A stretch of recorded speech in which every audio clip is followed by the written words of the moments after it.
welcome to the Buddhist Boot Camp podcast.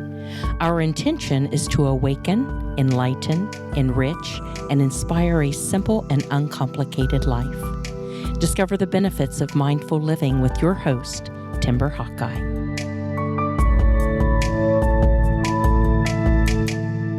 In my one-on-one session with a few of you over the past couple of weeks, I have noticed a recurring theme of stress, anxiety, and depression, all stemming from being concerned about what other people think. It's a fascinating combination of both insecurity and self-obsession. We spend so much time thinking about ourselves, how we look, how we sound, how we come across, how do we compare. If we lack confidence or feel empty inside, we end up filling that void with other people's opinions of us, even though we know that their judgment actually reveals more about them than it does about us. But I admit that there are times when I also worry about someone else's judgment of me, but it's only when I'm insecure with how I feel about myself. And the more confident I am about my decisions, the less I need them approved or accepted by others. My takeaway is that if we don't know who we are, then we run the risk of believing what others think about us.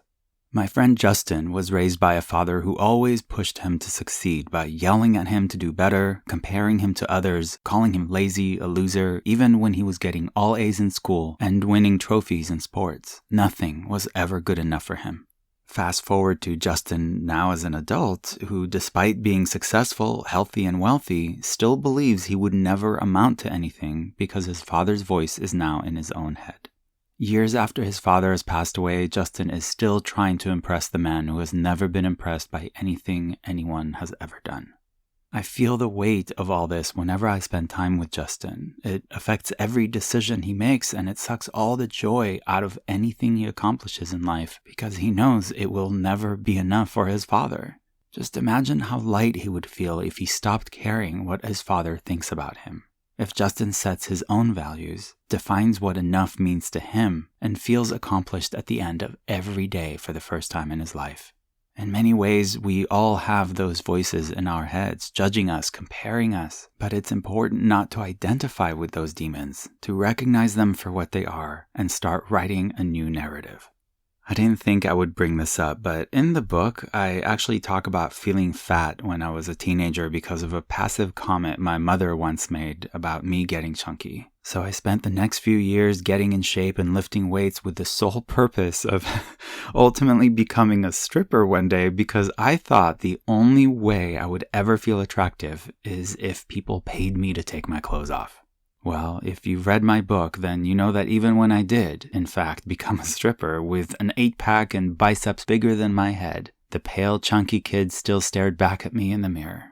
I thought that if hundreds of people told me I was hot, it would cancel out my mother's taunting in my head, but her comment held more weight than I had lost. And it wasn't until I changed the narrative, stopped trying to impress a woman who was much like Justin's dad, never impressed with anyone no matter what, that I didn't necessarily start thinking of myself as attractive. The pendulum has actually swung to the opposite end of not caring at all about whether others find me appealing or not. If we each define our own core values, calibrate our moral compass, and set clear intentions, then we can finally be okay if someone doesn't like us, especially when we know they struggle to like themselves. In Buddhism, we talk so much about acceptance, but we have to start by accepting ourselves. Once we do that, we can spend the rest of our lives caring about others instead of caring what others think about us. We must liberate ourselves from needing external validation, or the state of our inner peace will forever depend on the whim of other people, be it our parents, friends, neighbors, and even complete strangers on social media. As Lao Tzu said, care what other people think, and you will always be their prisoner. Timber Hawkeye is the best-selling author of Faithfully Religionless and Buddhist Boot Camp. For additional information, please visit BuddhistBootCamp.com, where you can order autographed books to support the Prison Library Project, watch Timber's inspiring TED Talk, and join our monthly mailing list. We hope you have enjoyed this episode and invite you to subscribe for more thought-provoking discussions. Thank you for being a soldier of peace in the army of love.